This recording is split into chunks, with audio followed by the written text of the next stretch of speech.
Hello everyone, welcome back to my channel. आप सब ने मुझे कई कमेंट्स किए थे, दीदी केक ट्यूटोरियल का वीडियो लेकर आइए।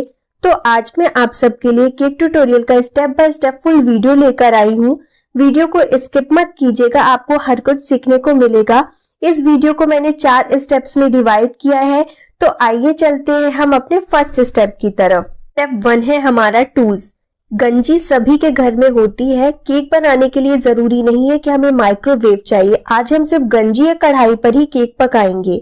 फिर ये है मेजरिंग कप्स और मेजरिंग स्पून्स। यदि आप केक बनाना चाहते हैं और बेकिंग करना चाहते हैं तो आपके पास मेजरिंग कप्स और स्पून का होना बहुत जरूरी है, तभी आप परफेक्ट मेजरमेंट ले पाएंगे। पर यदि आपके पास मेजरिंग कप नहीं है तो आप घर की कोई कटोरी भी ले सकते हैं, पर वो बहुत चौड़ी नहीं होनी चाहिए, इसी कप के साइज की होनी चाहिए। पर आप इस वीडियो को पूरा लास्ट तक देखेंगे यदि, तो इस वीडियो में मैंने बिना मेजरिंग कप्स और स्पून के घर की नॉर्मल छोटी सी चम्मच से मेजरमेंट लेते हुए सारा केक बनाना सिखाया है, तो आप आसानी से बना पाएंगे। फिर ये है हैंड विस्कर। इससे हम केक के बैटर को मिक्स करेंगे। आपके पास नहीं है तो आप इस तरह मैगी वाली चम्मच से भी कर सकते हैं, बस थोड़ा सा टाइम ज्यादा लगता है। फिर ये है स्पैचुला। इस स्पैचुला से बस केक का बैटर अच्छे से क्लीन हो जाता है, वेस्ट नहीं होता है। फिर केक बनाने के लिए आपको इस तरह से कोई घर का बर्तन चाहिए होगा। आप गंजी भी ले सकते हैं, बस हमें ज्यादा टूल्स की जरूरत नहीं होती है, इतने में ही आपका केक बन जाएगा।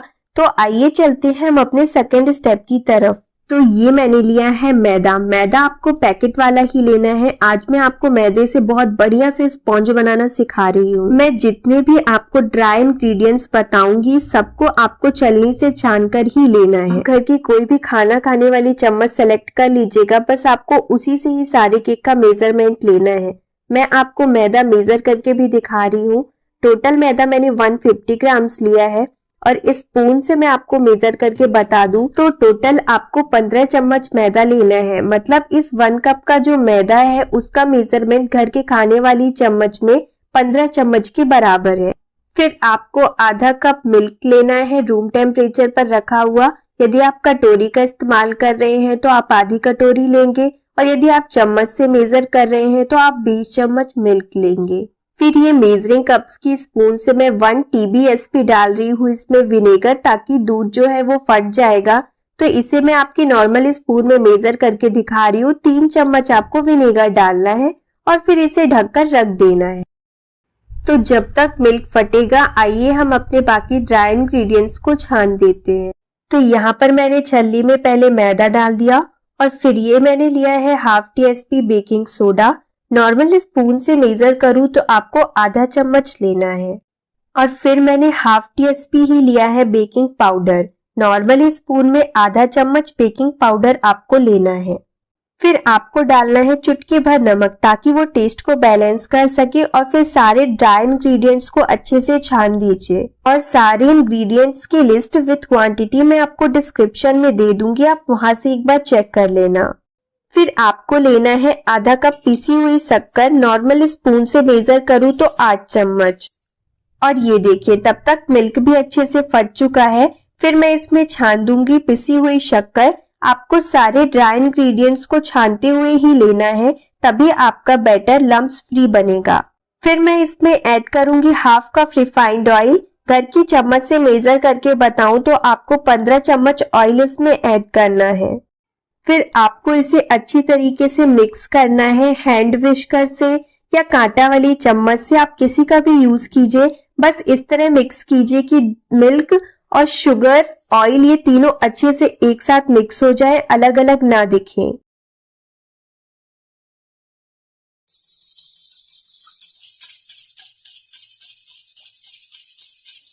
तो ये देखिए मैंने इसे बढ़िया से मिक्स कर दिया है, आपको भी इसी तरह से करना है। अब हम इसमें ऐड करेंगे छाने हुए ड्राई इंग्रेडिएंट्स को। तो यहाँ पे आपको धीरे धीरे 2 बार में ऐड करना है और मिक्स करते जाना है। आप एक साथ ऐड कर देंगे तो इसमें लम्प्स बन जाएंगे, इसलिए आप धीरे धीरे ऐड करें और मिक्स करते जाएं। तो आप इसे मिक्स करके रखिए और बाकी के इंग्रेडिएंट्स को हम बाद में ऐड करेंगे। पहले हम किसी बर्तन को रख देते हैं प्री हीट होने के लिए। तो चलिए अभी हम चलते हैं गैस की तरफ। मैंने गैस को ऑन कर लिया है। यहाँ पर मैं गंजी रख रही हूँ। गंजी के अंदर आपको रेत या नमक किसी का भी यूज नहीं करना है। बस इस तरह प्लेट को उल्टा करके रखना है और उसे ढककर गर्म होने देना है। तो अभी बैटर देखिए कितना थिक है। इसमें अभी हम मिल्क और ऐड करेंगे। पहले हमने आधा कप मिल्क ऐड किया था, अभी इसमें मैं आधा कप का भी आधा मिल्क और ऐड कर रही हूँ। यदि चम्मच में बताऊं तो आपको 10 से 15 चम्मच मिल्क और ऐड करना है ताकि ये जो बैटर है इतना लिक्विड ही बन सके। फिर लास्ट में आपको लेना है आधा cup milk powder. Milk powder मैंने पहले छान कर नहीं रखा था क्योंकि इसमें लम्स पड़ जाते हैं, इसलिए आपको इसे डायरेक्ट बैटर बनाने के बाद लास्ट में छानना है। और यदि मैं चम्मच से बताऊं तो आप 8 चम्मच मिल्क पाउडर ऐड कर सकते हैं। फिर इसे अच्छे से मिक्स कीजिए और फिर इसमें ऐड कीजिए एसेंस। आप जिस भी फ्लेवर का केक बनाना चाहते हैं उस फ्लेवर का एसेंस आप ऐड कर सकते हैं। मैं यहाँ पर बटर स्कॉच केक बना रही हूँ, इसलिए मैंने 1/4 tsp butterscotch essence add किया है। और यदि आपको नॉर्मल स्पून से बताऊं तो आधा चम्मच से थोड़ा सा कम आपको एसेंस ऐड करना है। तो अब आप बैटर की कंसिस्टेंसी देख सकते हैं, आपको बहुत थिक बैटर नहीं बनाना है। फिर आप जिस भी बर्तन पे केक बना रहे हैं उसे इस तरह ऑयल से ग्रीस कर दीजिए। आप गंजी भी ले सकते हैं, तो गंजी को ऑयल से ग्रीस कीजिए। हम इसमें कोई बटर पेपर नहीं बिछाएंगे, ना ही मैदा से डस्ट करेंगे। हम ऐसे ही केक बनाएंगे और आसानी से डीमोल्ड भी हो जाएगा। और ये 6 इंच का केक टिन है। अभी मैं सारा बैटर इसमें डाल दूंगी। आप देख सकते हैं किस तरह से प्लेट्स बन रही हैं। आपको इसी कंसिस्टेंसी का बैटर बनाकर तैयार करना है। सारा बैटर क्लीन करके अच्छे से डाल दीजिए और फिर ऊपर से इस तरह से स्पैचुला या नाइफ चला दीजिए ताकि जो बेस है वो परफेक्टली एक बराबर राइज होगा। और फिर 3 से 4 बार टैप कीजिए ताकि जो एयर बबल्स है वो खत्म हो जाएं। तो अभी गंजी भी प्री हीट हो चुकी है। अभी हम इसमें केक को रख देंगे। बहुत आराम से इस प्रोसेस को कीजिए क्योंकि गंजी बहुत गर्म होती है, तो आपको बहुत सावधानी से इसमें रखना है केक टिन को और फिर ढक देना है। आप गंजी की जगह कढ़ाई का भी यूज कर सकते हैं, पर कढ़ाई में बहुत टाइम लगता है, इसलिए मैं आपको सजेस्ट करूंगी आप गंजी पर ही केक पकाएं। को एकदम लो फ्लेम पर ही केक को पकाना है। 20 मिनट बाद जब आप चेक करेंगे तो केक कुछ इस तरह से राइज हो चुका होगा। फिर आप ढक दीजिए और पकने दीजिए। टोटल टाइम आपको 35 मिनट्स लगेगा। स्लो फ्लेम पर केक अच्छे से पक चुका होगा। टूथपिक डालकर आप चेक करेंगे, टूथपिक बिल्कुल क्लीन आएगी तो आपका केक तैयार है। गैस के फ्लेम को बंद कर दीजिए और किसी चुकनी को ढककर उसे ठंडा होने दीजिए। तो चलिए जब तक केक ठंडा होता है मैं आपको क्रीम बनाना सिखाती हूँ। तो आइए हम चलते हैं स्टेप 3 की तरफ। इस तरह की क्रीम आपको किसी भी बेकरी या ऑनलाइन पे मिल जाएगी। ऑनलाइन से यदि आप परचेस करेंगे तो आपको थोड़ा ज्यादा महंगी पड़ेगी, इसलिए आप अपने आसपास की किसी भी बेकरी से इस तरह की क्रीम खरीद सकते हैं। मैं ट्रोपोलाइट की व्हिपिंग क्रीम यूज करती हूँ। ये मुझे 180 का 1 kg का एक पैक मिलता है। तो आपको जितनी भी क्रीम की जरूरत है आप उतनी क्रीम किसी गंजी पर निकाल देंगे और उसे अच्छे से पिघलने देंगे ताकि उसमें एक भी आइस क्रिस्टल ना हो, वो अच्छी तरह से पिघली हुई हो, तभी आप उसे बीट करेंगे। जैसे मुझे ½ kg केक के लिए 1 कप व्हिपिंग क्रीम की जरूरत होती है, तो मैंने उतनी क्रीम निकाल दी और पैकेट को आप इस तरह से पैक करके फ्रीजर पर स्टोर करेंगे ताकि वो खराब ना हो। तक क्रीम मेल्ट होगी। चलिए हम केक बेस को चेक करते हैं और उसकी 3 लेयर्स करते हैं। तो अभी आप देख सकते हैं केक बेस बढ़िया से ठंडा हो चुका है। आपको इस तरह से एक बार नाइफ को घुमाते हुए और फिर पीछे से टैप करते हुए केक बेस को डीमोल्ड कर लेना है। बहुत आसानी से निकल जाएगा। ये देखिए कुछ इस तरह से हमारा जो केक का बेस है वो बनकर तैयार हुआ है। बटर पेपर नहीं लगा था तो भी ये चिपका नहीं है और बहुत सॉफ्ट बनकर तैयार हुआ है।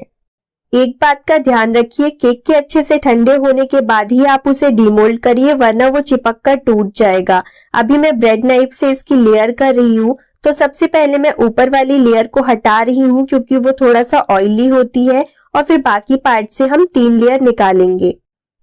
ये देखिए कितनी बढ़िया जालियां पड़ी है स्पॉन्ज में और खाने में भी उतना ही टेस्टी और उतना ही सॉफ्ट है। मैं केक की एक लेयर आपको ब्रेड नाइफ से निकाल कर दिखा रही हूँ और एक लेयर मैंने धागे से निकाल कर दिखाई है। दोनों ही डिटेल वीडियो मैंने अपने चैनल पर अपलोड किए हैं। आई बटन पर आपको शो हो रहा होगा, तो आप वहां से चेकआउट करके डिटेल में भी सीख सकते हैं। आपको बहुत ध्यान से केक की लेयर करनी है ताकि जो तीनों लेयर है वो एक बराबर आए, कहीं से भी हमारा केक ऊपर नीचे होकर ना कटे। यदि आप बिगनर हैं तो आप धागे से ही केक की 3 लेयर कीजिए, तभी एक बराबर लेयर निकल कर आएगी। मैंने इसका डिटेल वीडियो अपने चैनल पर अपलोड किया है, डिस्क्रिप्शन में मैंने लिंक भी दी है, तो आप वहां से देखकर सीख सकते हैं। तो अभी हमारी तीनों लेयर भी कट चुकी है और हमारी क्रीम भी मेल्ट हो चुकी होगी। तो चलिए अभी हम क्रीम को बीट करते हैं। तो इस तरह से क्रीम हो जाएगी। फिर हम इसमें ऐड करेंगे एसेंस। मैं बटर स्कॉच एसेंस ऐड कर रही हूँ 9 to 10 ड्रॉप्स। अभी हम क्रीम को बीट करेंगे। मेरे पास फिलिप्स का हैंड ब्लेंडर है, बहुत अच्छा है, 300 वाट का है, बहुत अच्छी क्रीम भी बीट होती है, तो आप परचेस भी कर सकते हैं। आपको 1 मिनट तक पहले क्रीम को 1 नंबर स्पीड पर चलाना है, फिर 5 नंबर स्पीड पर 5 से 6 मिनट तक बीट करना है और बहुत ही अच्छी स्टिफ पीक्स वाली जो क्रीम है आपकी बनकर तैयार हो जाएगी। देखिए मैं इसे उल्टा करके भी दिखा रही हूँ, गिर नहीं रही है। तो क्रीम रेडी है। अभी हम चलते हैं अपने 4 स्टेप की तरफ डेकोरेशन पर। तो यहाँ पर मैंने सिर्फ पानी लिया है और उसमें क्रश डालकर मैं शुगर सिरप तैयार कर रही हूँ। आपको बेस प्लेट पर थोड़ा सा क्रीम लगाना है और उस पर स्पॉन्ज की फर्स्ट लेयर को रखना है और फिर उसे हम शुगर सिरप से बढ़िया से सोक करेंगे। आप चाहें तो शक्कर और पानी से भी शुगर सिरप बना सकते हैं, पर मैं हमेशा क्रश से शुगर सिरप बनाती हूँ, इससे फ्लेवर थोड़ा और एनहेंस हो जाता है। तो अभी मैंने शुगर सिरप से सोक कर दिया है। अभी मैं पाइपिंग बैग में कुछ इस तरह का नोजल डाल रही हूँ। आपके पास नोजल नहीं है तो आप जिस पाइपिंग बैग को थोड़ा सा कट कर दीजिए और क्रीम डालकर फिर उससे लेयर पर क्रीम लगाइए। बार बार कह रही हूँ, यदि आप बिगनर हैं तो आपके लिए ये सारी प्रोसेस बहुत बेस्ट है। आप इसी प्रोसेस को फॉलो करते हुए ही केक बनाइए। आप बहुत आसानी से केक पर आइसिंग भी कर पाएंगे, स्पॉन्ज की लेयर भी कर पाएंगे। कि मैंने इस तरह से ग्लास पर पाइपिंग बैग को रखकर क्रीम को फिल कर दिया है और अभी मैं केक को पूरी क्रीम से कवर करूंगी।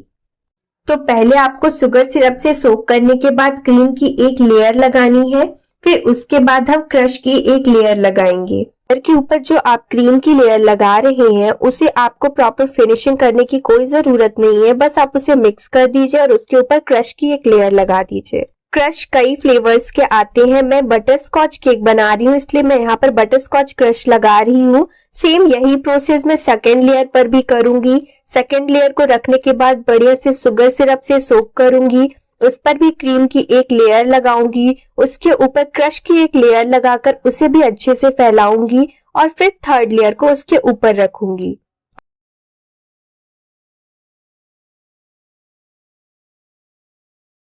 हुए सीखिए। देखिए मैंने पैलेट नाइफ में अपनी फिंगर को किस तरह से रखा था और किस तरह से मैं केक की क्रीम को फैला रही हूँ और अच्छे से प्रॉपर आइसिंग कर रही हूँ। ठंड के समय पर केक पर आइसिंग करना बहुत आसान हो जाता है क्योंकि क्रीम बार बार मेल्ट नहीं होती है, तो यही समय है केक पर आइसिंग करना सीखने का। फिर मैंने थोड़ी सी व्हिपिंग क्रीम किसी अलग कटोरे पर निकाल दी है और उसमें पिंक और बरगंडी जेल कलर थोड़ा सा ऐड करके लाइट पिंक कलर तैयार किया है। और आज आपको मैं जो डिजाइन बताने वाली हूँ केक पर वो मैं बिना नोजल के बता रही हूँ, तो आप आसानी से डेकोरेट भी कर पाएंगे। फिर मैंने केक के टॉप पर आपको ये एक डिजाइन बनाकर दिखाई है। इसकी इस डेकोरेशन में तो कोई नीड नहीं थी, पर आप किसी और डेकोरेशन में इस तरह बना सकते हैं। फिर आपको इस तरह से पिंक वाली क्रीम से डॉट रखने हैं और घर की नॉर्मल चम्मच से कुछ इस तरह से डिजाइन बना देनी है। ये बहुत प्यारा लगता है बनने के बाद और बहुत आसान भी है बनाना। तो देखिए पहले मैंने इसी तरह से पूरे एक राउंड को कवर किया और सेम इसी प्रोसेस से मैंने अंदर साइड भी एक और राउंड डॉट रखे और फिर उन्हें भी स्पून से सेम वही डिजाइन से कवर किया। मैंने सिर्फ 2 राउंड तक ये डिजाइन बनाई है, आप चाहे तो पूरे सेंटर तक एक राउंड और कवर करते हुए कवर कर सकते हैं, बहुत सुंदर लगता है देखने पर। फिर इसी तरह के डिजाइन कुछ मैंने केक के नीचे भी बना दी है, डॉट रखकर इसी तरह स्पून से ही डिजाइन बनाई है और केक बहुत सुंदर इतने में ही लगने लगा था। फिर मेरे पास कुछ गार्निशिंग थी, मैं बनाकर रखती हूँ, तो मैंने वो गार्निशिंग सेंटर पर लगा दी और बस हमारा केक हो गया रेडी।